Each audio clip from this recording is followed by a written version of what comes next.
The absolute highest stakes catalyst driving the entire market weather right now, it's the impending Federal Reserve interest rate decision. Look, I know a lot of people are getting distracted by the daily noise of individual stocks, but we have to remember that the literal foundation of current market liquidity rests entirely on what the Fed decides to do next. Let's actually dive right into this exact probability breakdown.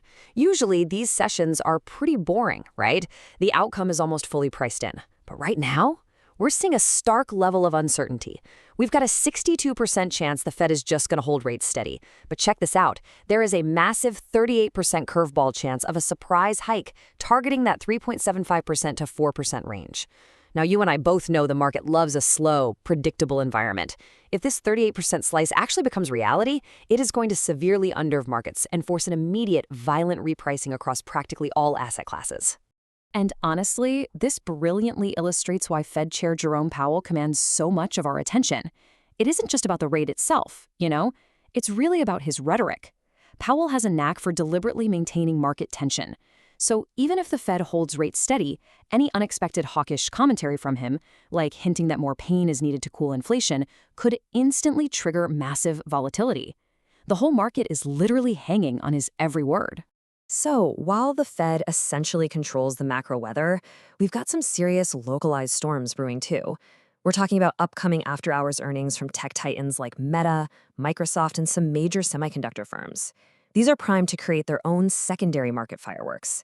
But hey, if you think the volatility in US tech is intense right now, you need to see what's happening overseas.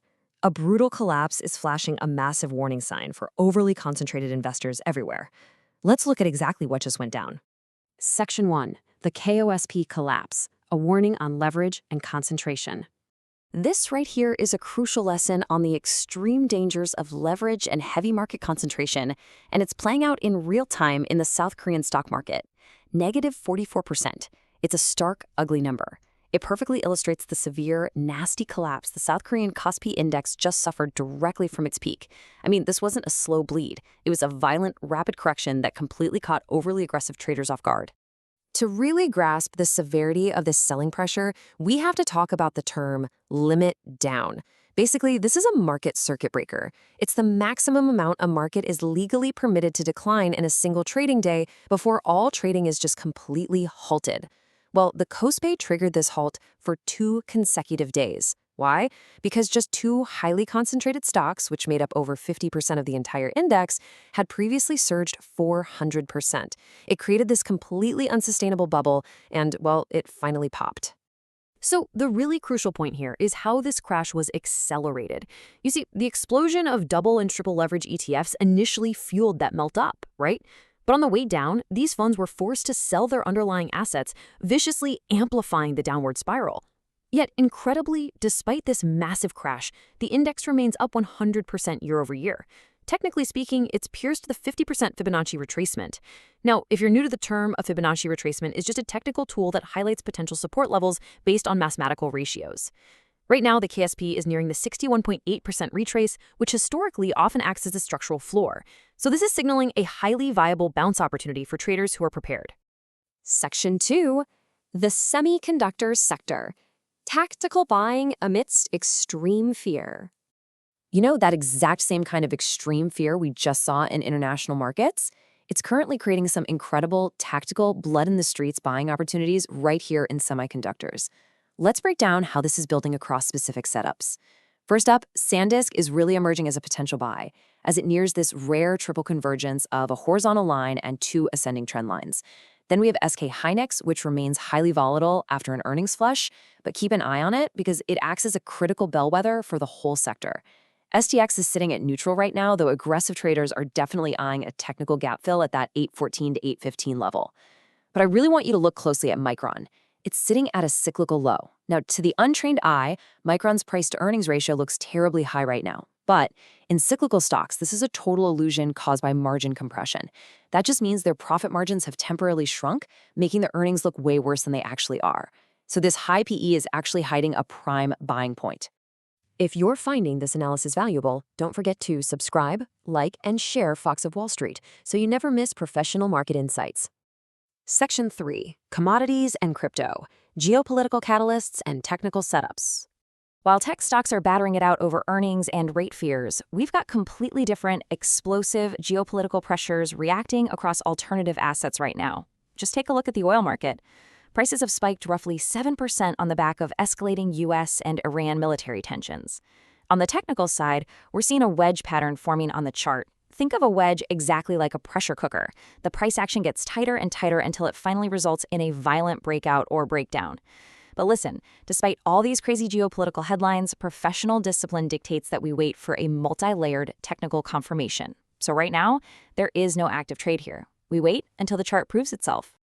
Looking over at precious metals and natural gas, gold is trapped in an incredible wedge of its own, and mathematically, we're expecting a major directional move by approximately August 14th. Your tactical zone to accumulate is going to be right near that 3,500 level. Silver's chart, on the other hand, is much less favorable right now. Lots of choppy, sideways to downward price action. A conservative starter position is suggested near 50, with a plan to accumulate on deeper dips. Meanwhile, natural gas spot prices are sitting right on structural support between 2.55 and 2.56. Shifting gears to digital assets, if you're trading Bitcoin, you absolutely must monitor these exact price levels. The asset has got to hold structural support in the 62,500 to 63,000 range just to maintain its current structure. But if the bulls can force a decisive break above 67,000, that confirms the next directional leg up, opening a clear technical target straight to 71,000. Section 4. Execution Methodology. Elevating from amateur to processional. Okay, so we've got the macro catalysts and we know the chart levels, but how do you actually execute this without letting fear and greed completely blow up your account? Well, it requires funneling down to a strict, disciplined methodology. This is the literal difference between amateur and professional execution. Amateurs, they trade on narrative, hype, and that impossible goal of catching exact market bottoms. Professionals use the two-factor trading rule. This rule dictates that every single trade must have at least two independent technical signals confirming it. For example, maybe a Fibonacci retracement level lines up perfectly with a long-term trend line. Relying on this data-driven, two-factor confirmation statistically yields an incredible 75% success rate over time. And here's the thing, once you have your two factors, you never, ever just throw all your capital at it. Position sizing is absolutely critical. Step 1 is simply inching in with a starter position. Test the waters. Step 2 is adding to that position, but only as the chart actually validates your technical thesis. Step 3 is completing the process by legging into your full size. You'll notice professional traders completely abandon the all-in mentality. Why? Because going all in instantly removes your ability to adapt to changing market conditions. To survive in these markets, adaptability is simply non-negotiable. Your views have to remain strictly beholden to the charts. If a daily candle closes below a key support level, your bias must change instantly, regardless of how much previous conviction you had. You have to tune out the nonsense, ignore the media narratives, and, like we discussed with Micron earlier, beware of fundamental traps like high PE ratios in cyclical sectors. Let the technicals guide your risk, period. Section 5. Key takeaways. Your actionable game plan. All right, let's bring all this complex data together into your final marching orders. Here is your strategic checklist for the days ahead. First, keep a very close watch on that 38% probability of a surprise Fed hike. It is the ultimate market curveball right now. Second, respect the real dangers of leverage and contagion that just absolutely devastated the KOSP. Third, look for tactical, multi-factor support in the currently battered semiconductor sector. Fourth, mark your calendars for that mid-August gold wedge breakout. And finally, I can't stress this enough, never enter a trade without applying the ironclad two-factor rule. The market is gearing up to provide some massive volatility in the coming weeks. So the choice is really yours. Are you going to let emotions and headlines dictate your capital? Or are you ready to step up, ignore the noise, and ruthlessly execute based on the data? This video is for educational purposes only and should not be considered financial or investment advice. Always conduct your own research and consult a qualified financial advisor before making investment decisions.